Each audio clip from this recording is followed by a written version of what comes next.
Hello, hello. Welcome back to another show, another episode, another discussion, another joint venture with you riding along with us into the realm of content creation. This is Your Content Factory. Thanks for tuning in. My name is Blake. I have a special guest I'll get to today. He's going to hopefully be joining us a lot more in the future. But welcome back to the show. Reminder, this show is for you if you don't have a content factory yet. Or even if you do, if you have a process, a system, something that helps you get your content going, get it consistent, get it posted, get it off the ground, get it recorded, whatever it is, you can still learn a lot from this show. So we believe very strongly here at Blueform Media. We titled this podcast Your Content Factory because we believe in having a system, a factory line, if you will, that's pumping out content for you consistently. And we believe that podcasting is the best way to do that. An hour of the host's time, usually the visionary, usually the CEO or the founder, the person running the show. An hour of their time in a really kind of conversational, organic environment can really go a long way if you have the factory set up to support it. So that out of the way, welcome back to the show. Again, my name is Blake. Now, our special guest, who is going to be a regular, hopefully, I have Kaleb Klingler. Yes. Hello. Yeah. Thanks for hanging out, dude. Yeah. Kaleb has become, and his wife has become one of our best friends. We hired Kaleb in the spring of this year, I believe, right? Yeah. It's like June, July. June or July. Yeah. Yes. And probably the best thing that's come out of our relationship with a local business here, Kiln. They have like a co-opted workspace. You can come in and check it. So shout out to Kiln. But could you tell us how you found Blueform Media, because it's kind of funny? Yeah, it's wild.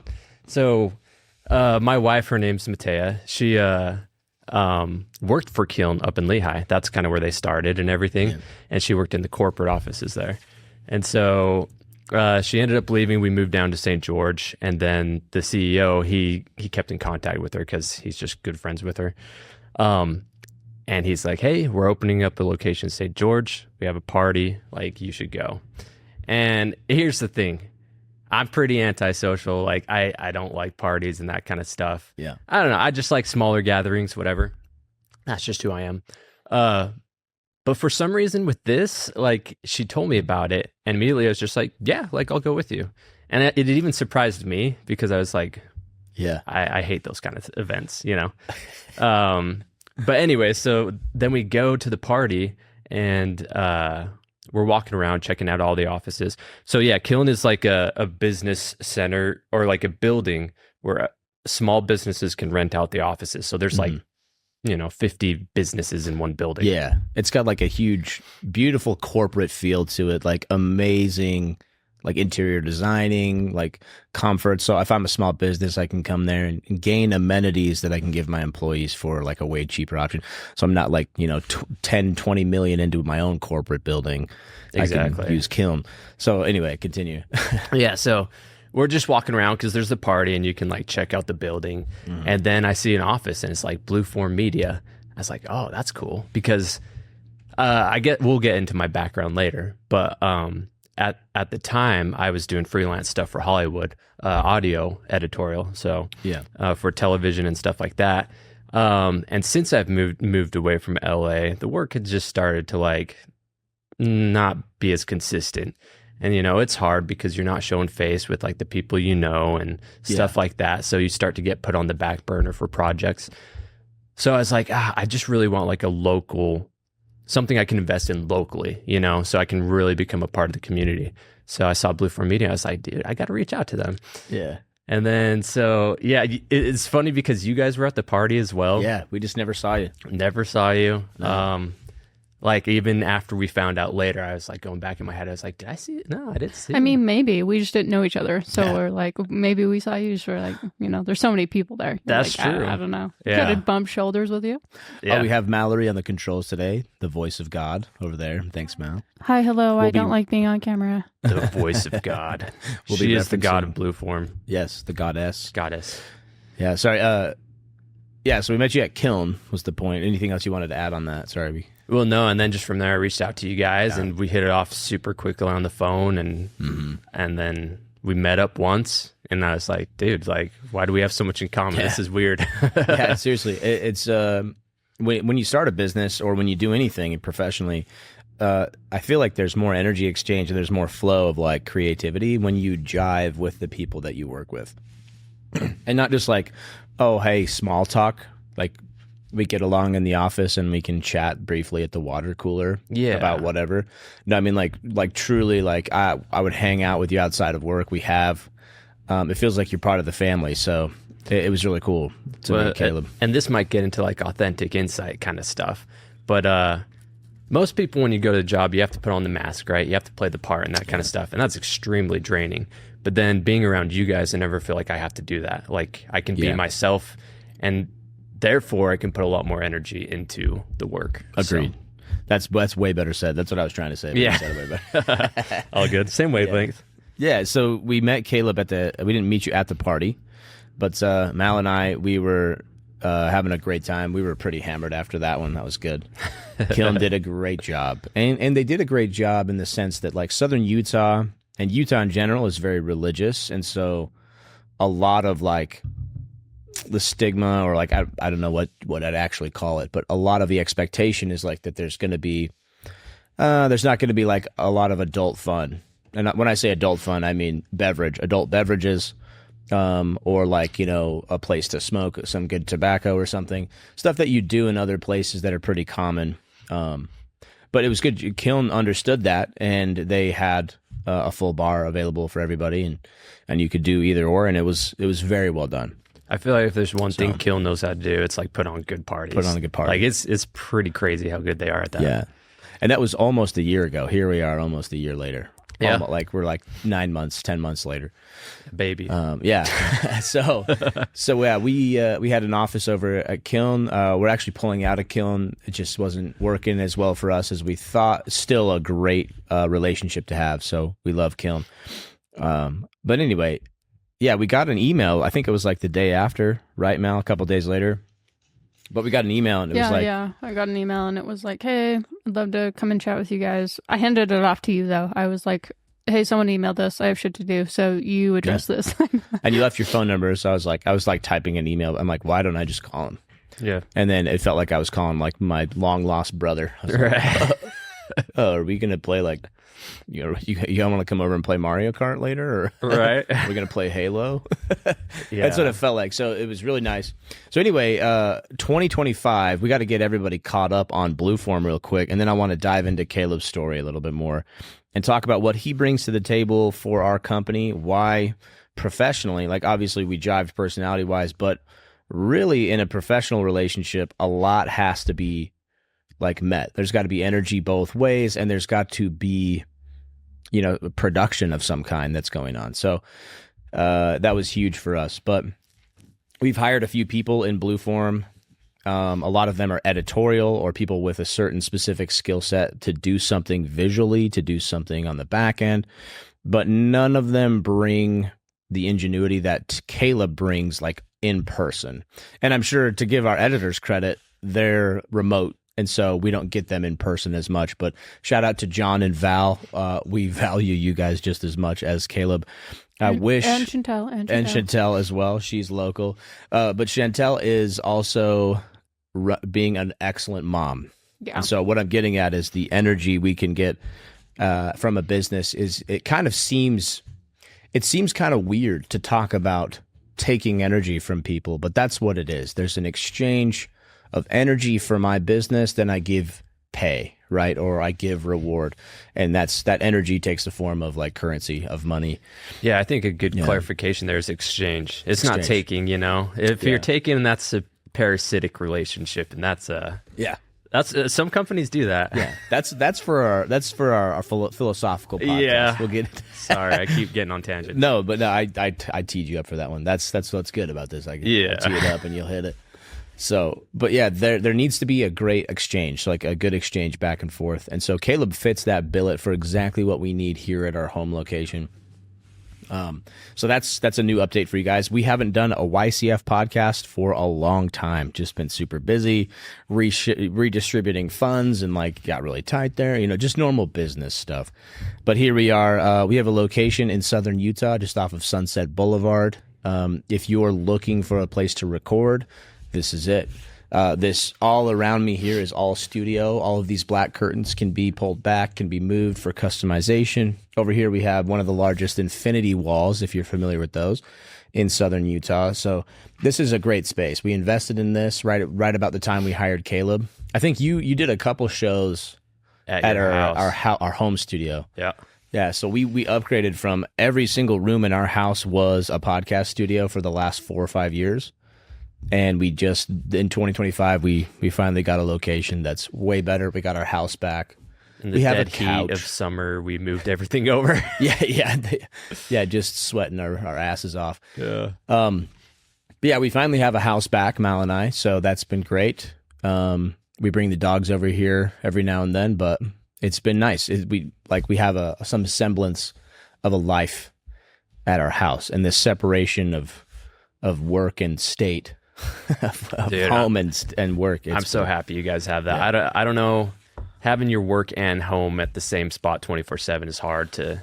Yeah, it's just hard to relax. And it probably only works with a business model like this, right? Like it was like we had to be available a lot for clients, but then we had a lot of downtime because when we do batch recordings or we get people's factories going, right? What we're going to talk about today, the content factory that keeps feeding your IPs, your brands, your pages, your lead funnels, everything like that, all of that content in that factory line.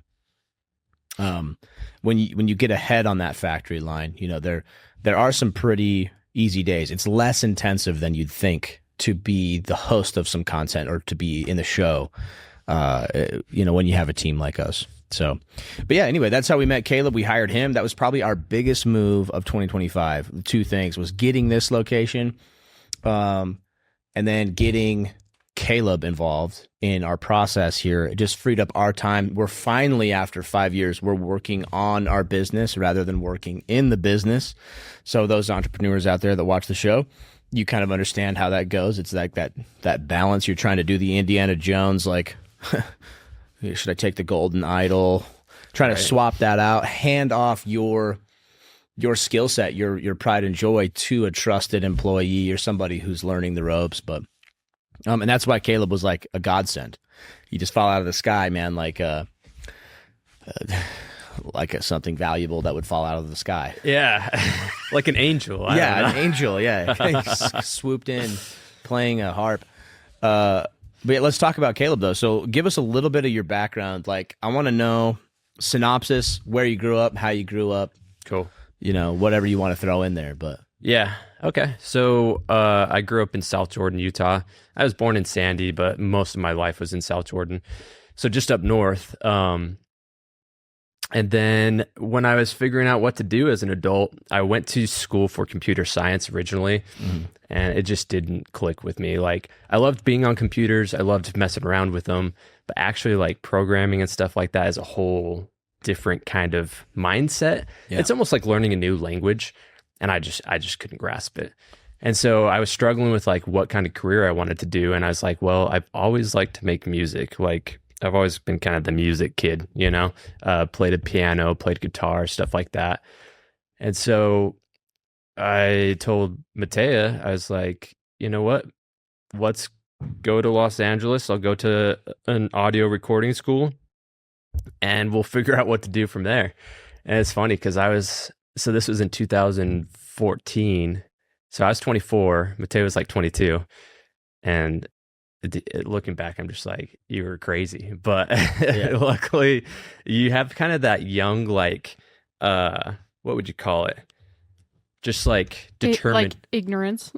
Yeah, ignorance. I was gonna say something more like determination. But I mean, that's what I meant as well. It is definitely ignorance, but like you don't fully grasp the weight of your actions and how much energy it's gonna take.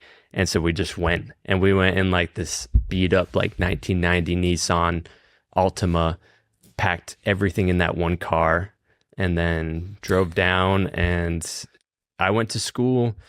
Matea was a rock star. She literally just started like catering for like companies, like had to drive all over LA, a place she didn't know, go to like these random parties and like cater and stuff. And she got me through school. And then I started working at a studio called Wildwoods. That was the first studio I worked at. And the thing about LA that a lot of people don't realize, me included when I was 24, is it's not easy to just go down and get a job. Once you get down there, you realize, oh, there's a million other people doing the exact same thing. Yeah.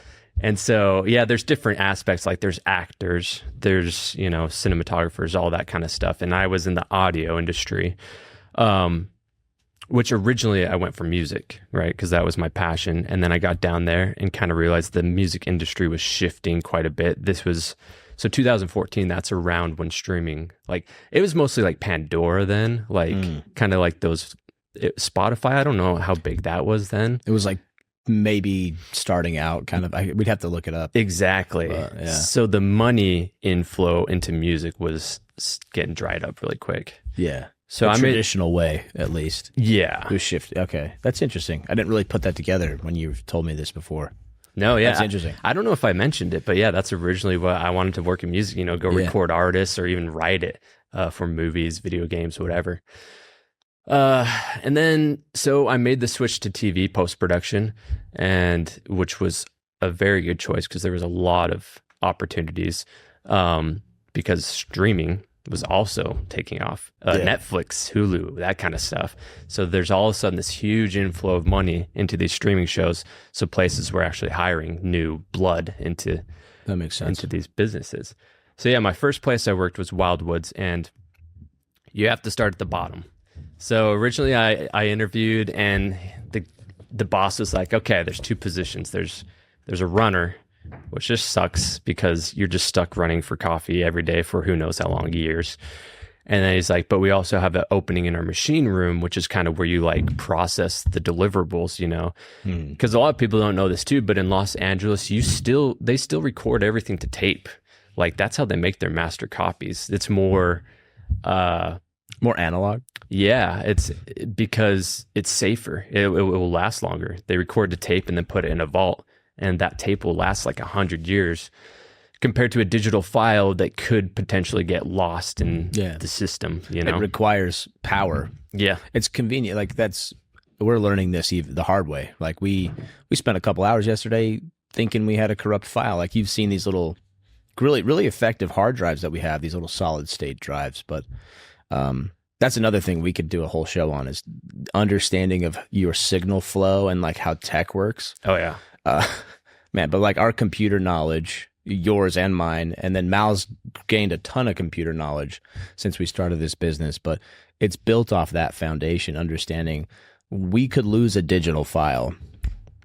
So how do we back that up? And how many times do you back that up? And then what's your power situation? Because if it's backed up on a hard drive, but you don't got electricity, how do you access that? Exactly. Yeah. So that's why that I didn't know that though. I didn't either. Like once tape. They were like, all right, this is how you record the tape. I was like, you guys are what is this, like the 90s? And they're like, yeah, we all think the same thing when we get here, but.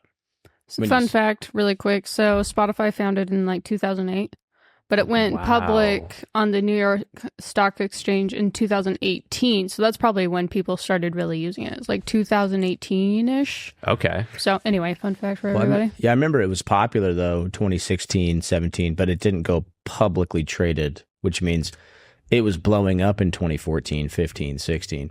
And then a couple of years later, then it went public. Yeah. Anyway. Well, I mean, ever since Napster, music started to falter. Yeah, that's true. That's revenue incomes. Yeah, the traditional means of how they capture that. Yep. Yeah, that's fascinating. So that's where you started out. Wildwoods.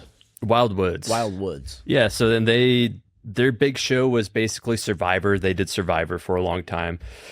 And then other than that, it was like a lot of like random TLC shows, cooking shows. Oh, Catfish was their other big one that was on MTV. Oh, yeah. Yeah, so we did that one.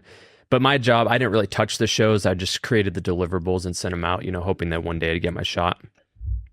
But I wasn't there for too long. It was like 2 years. And then I went to Levels Audio. This is where the majority of my experience was in LA. So this will get more into my skill set. Went to the machine room there and then just started grinding on the side. Like I just started doing like sound effects passes for the mixers. Like I just go and put in all the backgrounds for the show. So the backgrounds are like, you'll go scene by scene. And it's like, all right, this one's outside. I'll just add a layer of birds, a layer of like light wind, you know, stuff like that, rustling. Go to the next scene and it's like inside. So I'll add like maybe a fridge hum in the background if they're in the kitchen, stuff like that. And I just started doing that stuff for the mixers because I was like, I don't want to be in this machine room forever just doing deliverables. Yeah. So that's cool. So if there was like an audience, you'd put like maybe a laugh track or something like whatever ambiance could be applicable to that room. You would enhance with that. Yeah. And this is kind of a side note, but we did Levels' specialty was pretty much stage shows. So it would be those big like America's Got Talent, X Factor. Yeah, The Voice, where American there is Idol a crowd. Type. Yeah. So if there is a crowd, like they usually went to Levels to do it. And it's kind of cool. Like we actually had a third party guy come in to do the crowds for the shows. And he has like this machine that's just like custom built and has like all the audience sounds. And so like he's so good at it, like they'll just press play and like he'll be recording and he'll just watch the show and it'll be like, okay, like clapping and like it will do the swell and like the end and then like laughing, you know, but it will pick like a random sound. So it's not just repetitive crowd noises. I think a lot of people, let's chat about that real quick because Mal and I had a recent experience. We love production of all types now. Like we glean information from anything. If there's like a live performance on the show, on TV, or what's more common now is like streamers live streaming. Yeah. And they recently had a Twitch like live streaming award ceremony show that they do. They put it on like it's like a Grammys. Yeah. And they try to make it classy and it just fucking flops, man. It's it's painful to watch. And we realized we were watching it yesterday. This was just yesterday, right, Mel? We were watching it. Tell the people what you're referencing. Yeah, this is the streamer awards for video game streamers. Mm-hmm. Yeah. So painful. So painful to watch. But I think a reason why that was painful to watch is because we, the viewer on the end of the stream, we were not getting the audience sounds. And so every time they'd tell a joke, it just silence. Yeah, to our ears we're like, oh, that didn't land. It bombed. Nothing is landing. But then there was a couple times where they were saying a joke close to the audience and someone was like holding a mic up to people. And we got more of that audience and I'm like, oh, that joke landed. But then I'm like, oh, wait a minute. They don't have the audience mic'd. Like there's nobody out there with any type of audio capture to get that in. That's hard to do as well and have it be super clean, right? Yeah. In a live mix. Is that why that guy, his machine was bespoke? Yeah. It's like a little bit. Well, dude, we'll get back to that, but it's so funny you say that because a lot of people will complain about the crowd noises, but having that like anti-view of like, no, you don't realize what it's doing for your mind. It's putting you in the situation, you know? I mean, it's Hollywood magic. Like it's putting you in the crowd, having the people cheer around you. Like if you don't have that, you're just kind of like, this is awkward. Yeah. There's no energy. It's evidence of energy that you can't see. Yeah. It's like virtual reality. Like if I'm on a mountaintop with no sound in my ears, it's not as cool. But then as soon as you get the sound in your ears and it feels like you're on a mountaintop with like the wind whipping around you. Oh yeah. That just adds to the VR experience, right? It's your senses. So the senses of the human watching are not being pulled into it. Is that what you would call Hollywood magic? Like if you can captivate the senses of somebody, sight and hearing mainly. I think so. Yeah. And it's not to say it's all fake. Like they mic up the audience for the show and we have that as a base layer. But like you said, it's not quite the energy you want. Sometimes the audience reactions aren't as strong as you want for the big moments because maybe they don't quite grasp what's going on. And so that's when that guy comes in and it's called sweetening it. So it will sweeten the audience to make it more, to pump it. Yeah. That's crazy that his whole profession in LA is around that, right? He's got a bespoke device that he can mix into an audio track and just make that. Like that. How many people were on your team for like a show? Like, let's say a show like The X Factor or like American Idol or something. Like there's an audience, there's some talent. How many people would post-produce your show usually? So as far as the audio side, we didn't have that many people. We have a couple editors, maybe 2 editors, 2 mixers, and then the machine room that would do the deliverables. But that's just the audio sweetening side. There's the whole production, right? It's doing the initial recording, camera work, that kind of stuff. There's the whole post-production that's actually chopping up that whole show into a episode. But then we just did basically the audio sweetening. Yeah. So editing and mixing and stuff like that. That's amazing, because before we go deeper, I want to know more about Kaleb's career. I want you, the audience, to know more about it, but I want to tie this in to what Blueform Media offers. Right. This is super important, and we're trying to convey this to people in sales calls and people that do use our services. I think they understand it as they go. Maybe they didn't fully understand it when they signed up, but as time goes on, you can see the value in having a production team, like a no shit production team. Yeah. Right. Like, we're not a videographer. We're not. You know, I have hundreds of thousands of dollars into my computers and to my network and to this place and to other things. Like, I'm not a dude with a nice camera and a MacBook. They can do amazing things. I've seen some amazing edits from amazing people. But when it comes to doing a production every week, or to getting someone live, or just producing an hour's worth of content every week for a client, and then turning that into dozens of pieces of content, right, and getting that distributed, like, we're talking about a no shit team here. This is a production thing. That's why we're called Blueform Media. We're not Blueform Podcast. We're not Blueform Videography. We're not Blueform Audio. We are Blueform Media. We can do it all because of this foundational piece, and we have the team to do it. So when Kaleb's talking about your time in Hollywood, right, you're talking about a 5 or 6 man operation for like just audio on a reality TV show, Right. like just audio. Yeah. Like, imagine 5 or 6 people just doing audio for this podcast. Yeah. It's a little bit overkill for podcasting, but that's what we offer, is an affordable price that's getting people this massive energy bank of people that are just giving energy to the details of your show, of your content, right? That's why it's a factory. We got people manning the factory line here. That's what the whole point is. Well, and what a factory does is it you said this, it pumps out consistent content, right? That's the key thing, because I'm going to tie this into my work in Hollywood. I'd see these shows like America's Got Talent, The Voice, and I'd be like, how are these things still going? You know, they're on like their 20th, 30th seasons. And I'm like, it's crazy. But people like familiarity. That's the thing. And so to tie that into Blueform, when you start a podcast and with your business knowledge and you're just constantly giving people this stuff, they become familiar with you, and you're the face of your brand, your business. And that's what they want to work with. You know, I got this from one of our other clients, but people buy from people. Mm-hmm. So the more familiar they get with you, and the more you're giving them interesting knowledge and, building your viewer base up, it does give you returns. It does. Yeah. And we can kind of break that down a little bit, right?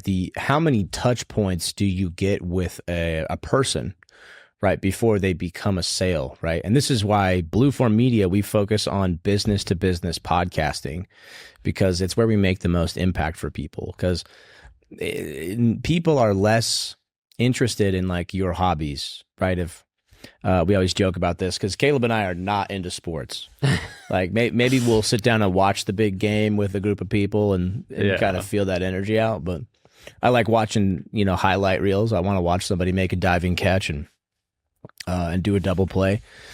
I like all that stuff. I love athletic skill, but I fucking hate sports, man. Like, yeah, I don't care about your sports ball podcast. I'm sorry. Yeah. I just don't. It's not going to make a difference anywhere. Unless somebody has been doing it for 10 years, like, there's things we could do to help out, somebody with a sports ball podcast, right? Yeah. I call it sports ball, Sports It's ball. whatever it is. You want to watch grown men? Let's go talk about grown men throwing a ball around, and then let's track their stats and everything. I just think it's not my cup of tea. And I think that's the it's key, though. saturated. It's just like we're all so different. Like for people that like that, that's cool. You know, I think it comes a lot with how you grew up too. Like I just didn't grow up watching sports, so it just doesn't interest me. But for some people, it's that familiarity thing again, right?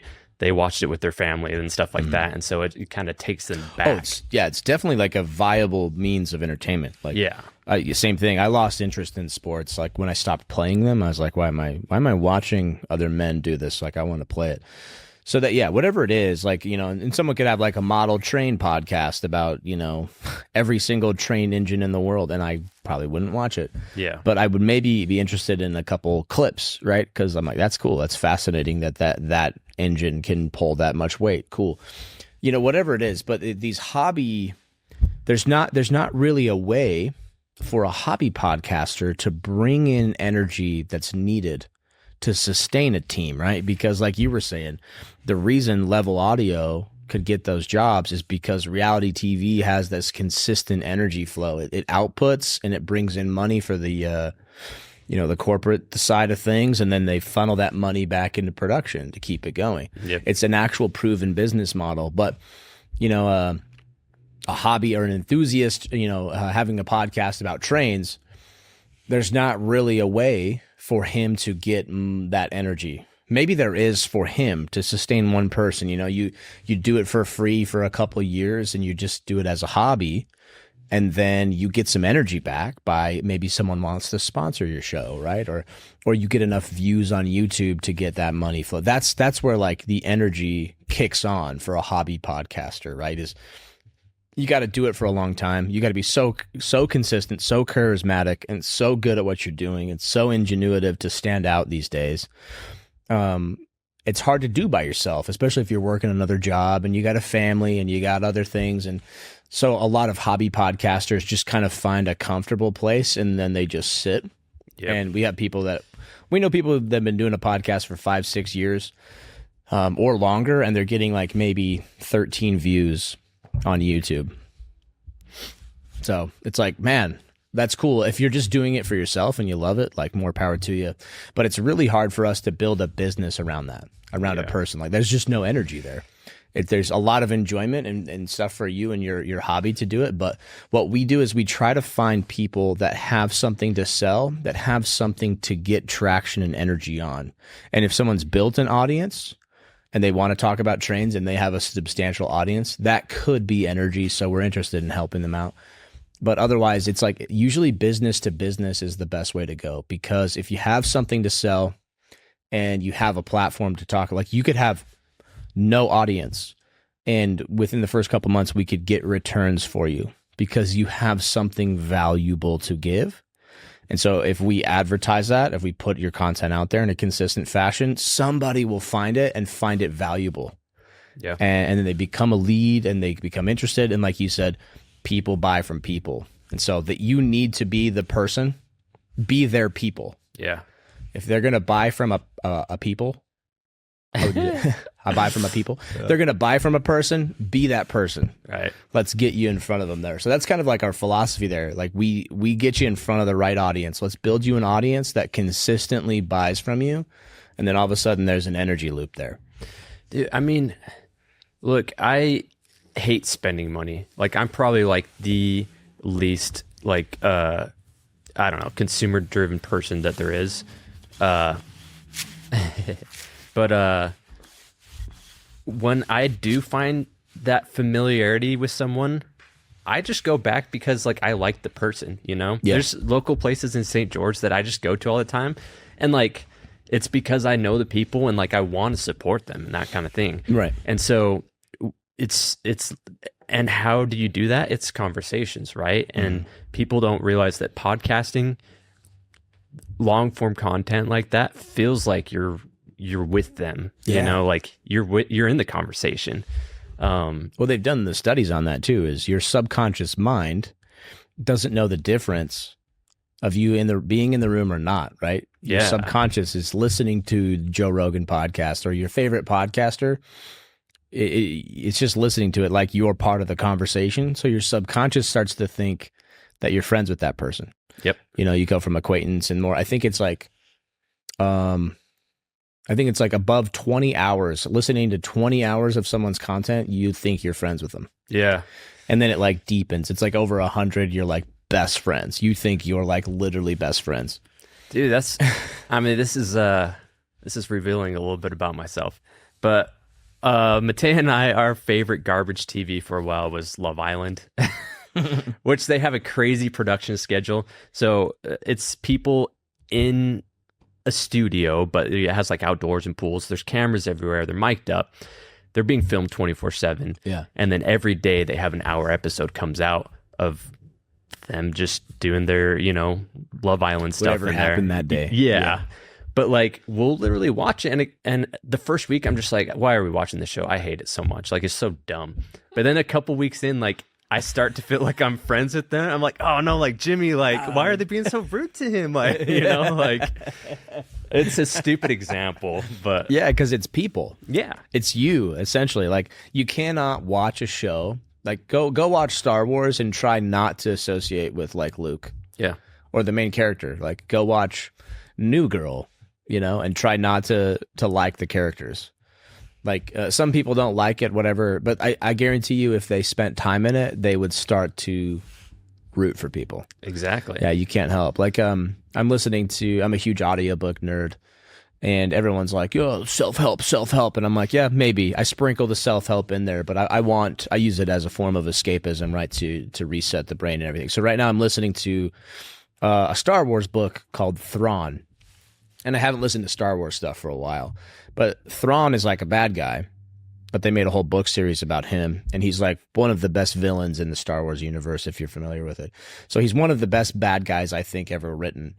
And in this book, I'm like rooting for him because I'm getting detail about him because we're really all just the same, right? Yeah. Like we all have childhood. We all have like we all have these like moments in life that resonate with other people. Like it is. Everyone knows what it feels like to have a birthday, whether it was a shitty birthday or a great birthday. Like we all, we all poop, pee, we all breathe, we all like eat. We have all scraped our knee, we've all fallen down, maybe broken a bone. Like these things are all relatable. And so story is about people. And that's what content is.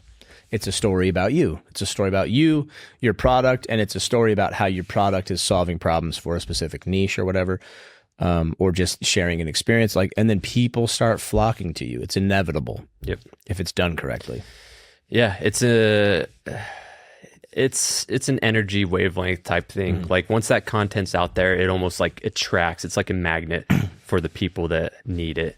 One quick note about how you were talking about self-help and like stories. I think stories and fiction are so underrated, man. Yeah. And which is funny because people will go to TV shows for stories, but then reading, it's like, oh, you got to only read a self-help. Self-help's okay, but stories, you see the self-help in action. Yeah. You're seeing a character grow. You're seeing how they did it instead of just being told how to do it. Yeah.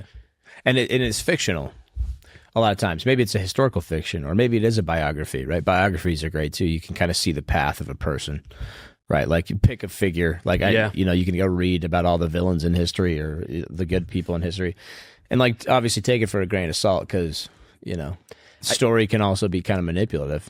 Yeah. And I guess self-help, you are reading the author's story of how they figured out that stuff. Yeah, you're right. It's just a different type of story. Yeah. That's a good point. It's a story with like instructions. Yeah. Yeah. On how to with do the recipe. It. Yeah, but it's sharing insight, it's perspective, it's everything. And a lot of people think, oh, I never waste time on a video game. I never waste time on those things. That's cool. Like if you want to live that way, that's awesome. But like then you can't like gain these insights too because they're stories. They're written, right? Like half the self-help books out there too are probably full of shit. Like, is that really how your story went down? Or are you embellishing a little bit? Or are you leaving something out to make yourself look better? 100%. Right, like it's the same thing. Well, it's a fictional story. They're not real characters. But it was written by real people and the concepts are the same. So, obviously I think you could really waste your time in a video game and all those things, but I think you can waste your time at a dead end job. Yeah. And so it's this balance. What we're really saying here is that there's so many intricacies and so many ways to help tell a story. And it can generate a lot of energy towards your business if your storytelling, your idea sharing, your knowledge transfer, your understanding of an industry, that can be done and presented to people in the format of a story, and it can really help your business grow. Absolutely. Yeah. And that's what I like talking about Kaleb about this stuff, because he's lived it. For how many years did you spend in Hollywood total? So we were in LA for 6 years, but I started working in 2015 and you'd been doing audio up to now. So it's been almost 10, 11 years. Yeah. You continued to do work remotely, right? Yeah, exactly. It's like during COVID, weird times. Yeah. 2020, I moved back to Utah. I was just kind of done with the city, but still worked for Levels Audio remotely for years until I met you, That's awesome. So yeah. And just to go back, just to give you guys a little idea about the skills that I have. I got into dialogue editing. That was my main thing. So what a lot of people don't realize is that they don't understand what dialogue editing is, because a show, when it's cut up into an episode, it's not a continuous scene like this, like a podcast. You have multiple scenes, and even in those scenes, when you're filming, you'll chop out certain bits that you don't want, right? Yeah. So you're going to have a lot of cut points. So dialogue editor's job is to smooth out that dialogue to make it sound smooth, like it's one continuous show. A big example of this is interviews. Let's say The Bachelor, they'll have something going on in the scene, and then they'll cut to an interview where they're with the candidate and they're like, oh, how did you feel in that moment? And they'll start talking about it. But they'll chop it up,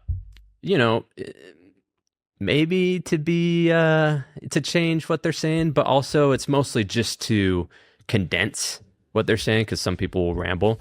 But since there's so many chop points, I have to make it sound like that was a complete sentence. They just said that naturally. So that was my main job in Hollywood, was dialogue editorial. Yeah. And so I'm sure we could dedicate a whole nother podcast to kind of the shady stuff, and where Right. somebody says something, but you have to or the production team has to kind of make that seem more dramatic, or make it fully more dramatic. Yeah. Or take something they said a day ago and stick it into this dramatic moment that just kind of makes it more TV worthy. Right. Which I can't fault them. That's the producer's job. They have to make Yes. an entertaining show. And some are very good at that, even if it isn't quite 100% what happened. Yeah. And that's the shady side of reality TV. It's they're there to make good TV. They don't really necessarily, the producers, the people, the cameramen, they're just there doing a job. Yeah. But the producers and the people directing it, they kind of have to curate the experience to make better TV sometimes. If the genuine story is boring, then no one's going to want to watch it anyways. Yeah, it's you got the truth, but you didn't like it. Yeah. And these reality, where they set them up in a house for a month or whatever, those are kind of the environment is what helps curate the drama, right? They kind of make these dumb rules and stuff. So, and you've seen that through and through. But as a dialogue editor, Kaleb's come in clutch for us and saved some corrupted audio files or something where something wasn't as clear. And then also, I think one of the biggest values that you bring to Blueform Media is this dialogue editing. How does that translate into you editing an audiobook? Oh, yeah, because for those that don't know, we do audiobooks as well, recording and editing, which a lot of people think AI can do that now. Go listen to an AI YouTube video. I turn those off as soon as I hear it's an AI voice. Like we said, people want to buy from people. Yeah. You want to learn from people. You want to feel that energy. AI voices are terrible. But anyways, so with my dialogue editing skills, we've done a couple of audiobooks together. Yeah. And I don't really know what to say about it. It's I could say a lot about it. yeah, go for it. Because it's like, this is what I'm pointing at. It's like, it's just an everyday thing for you. You're like, oh yeah, I just do my job. Yeah, but for us, the amount of man hours, like, we didn't realize we were crossing over into like this whole other profession when we started doing audiobooks. Because I think we've done 5, 6 maybe before we got you on, and then I think we've done another 2. So the skill that Kaleb brings in is, it's just so natural for him to like edit, and he's got all these techniques and software knowledge that took him, a 10-year career to develop. And then he comes in and we can have an audiobook turned out, like, if we get it all recorded, I mean, less than a month, easy. That's if we're like pacing ourselves. Yeah. If we were like full on blitzing, we could probably have an audiobook done, 10, 13 chapters done in like a week. Oh yeah. 100%. Or less. That's audio capturing and recording depending on who's reading it. Yeah. If I was reading it, like, I could read all day and we could just get it done. But Kaleb can get an audio chapter done way faster than we ever could. Because we would literally go in and like edit and like copy and paste everything out. And you kind of jogged my memory. I just blanked out for a sec. But a big thing that's dialogue editorial is cadence, right? Yeah, cadence. You want to hear a natural cadence, like how someone would talk. If you're chopping up stuff, even a couple milliseconds will make a difference. It just sounds artificial. It's like something was there. Your ear will catch it, and that will take you out of the scene. You can see and feel the seam. Exactly. That wasn't as smooth as it should be.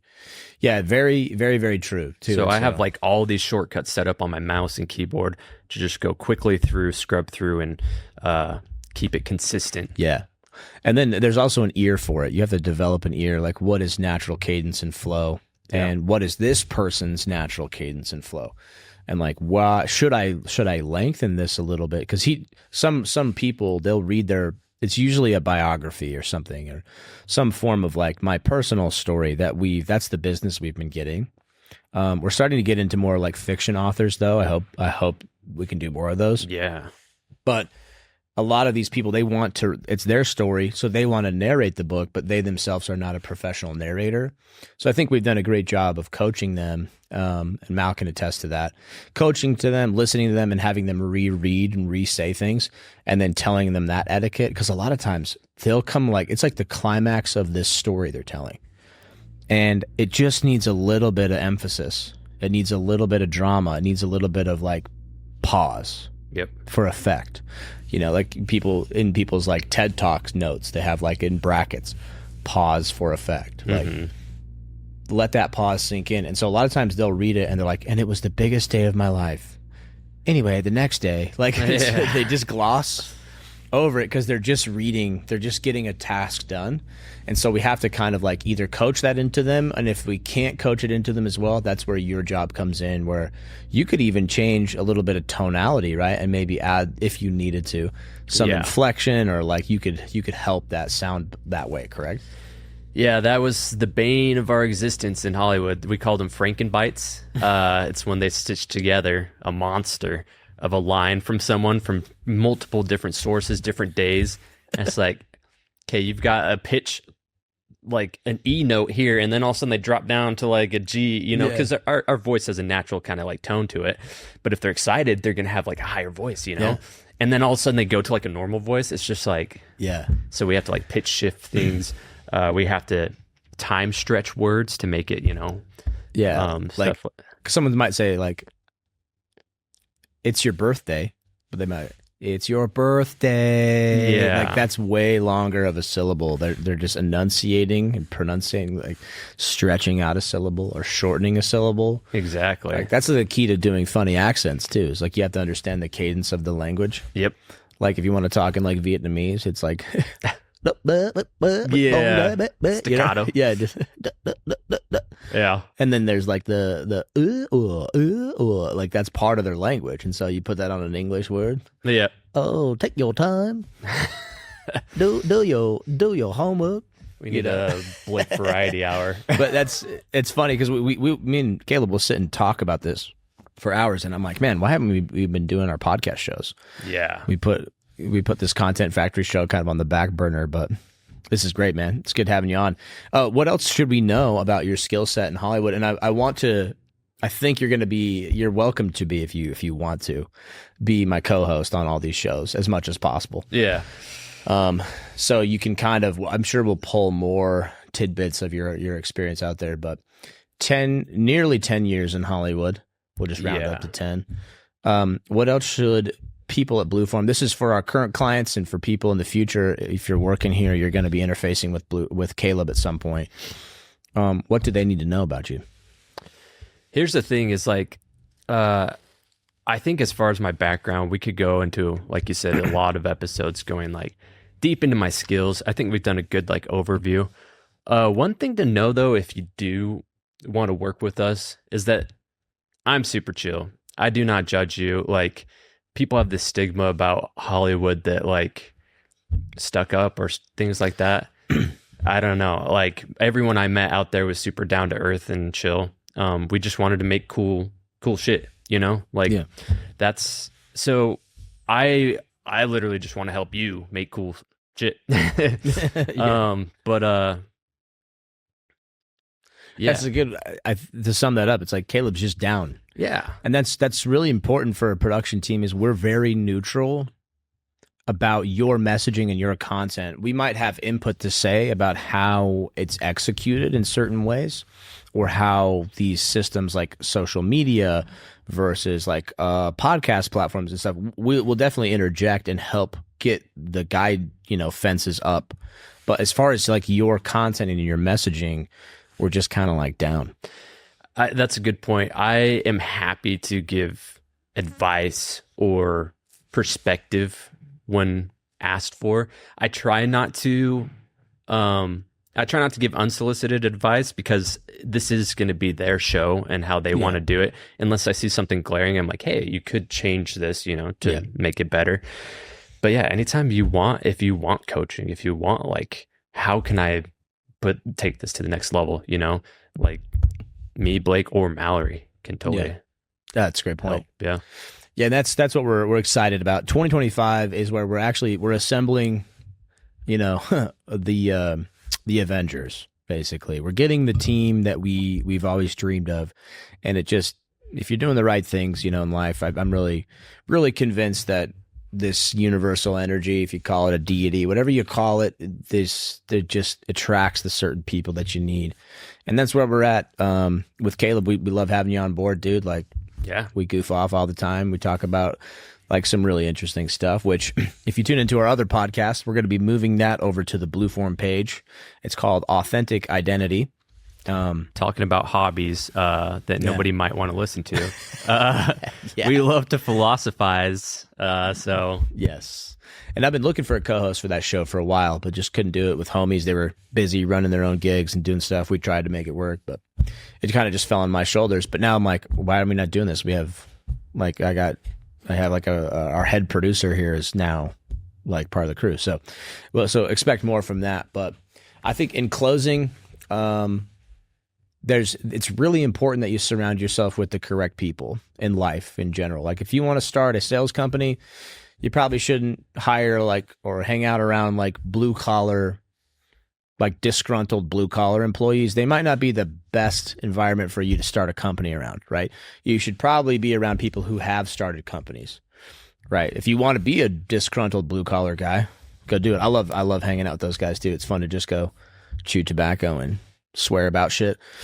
But like, it just doesn't fit, right? So if you're wanting to be, if you know that your business is lacking content, if you know that you could get yourself out there more, but you just don't know how, give us a call. Like, let's talk. Let's see if you have something worth talking about that can actually generate a feedback loop and an energy loop for your business, because it doesn't work with everybody, we're finding. It's very niche in and of itself. So give us a call. We'd love to be that team for you and help that energy boomerang back to you. And I think we could do that. So anything else you want to wrap on, Kaleb? Any words of advice or anything you want to end with? Just to go on with your point, Blueform Media, I feel like, excels at businesses with high ticket items that need to get like information out to specific niche fields, like you said. For example, just really quick, just to wrap it up, like the journeyman, like the firefighting. There's not a lot of information out there about that. So they're kind of like pushing the forefront of that. And Blueform's helping get that information out. And they're seeing major growth. Yeah. So, and we 100%. can go into that in another episode too. So Cool. Well, that's it for today. We'll wrap the episode. Hope you have a good one. We're the foundation for your content creation. Yeah. Write that down. Write that down. Write that down. Okay. See you later.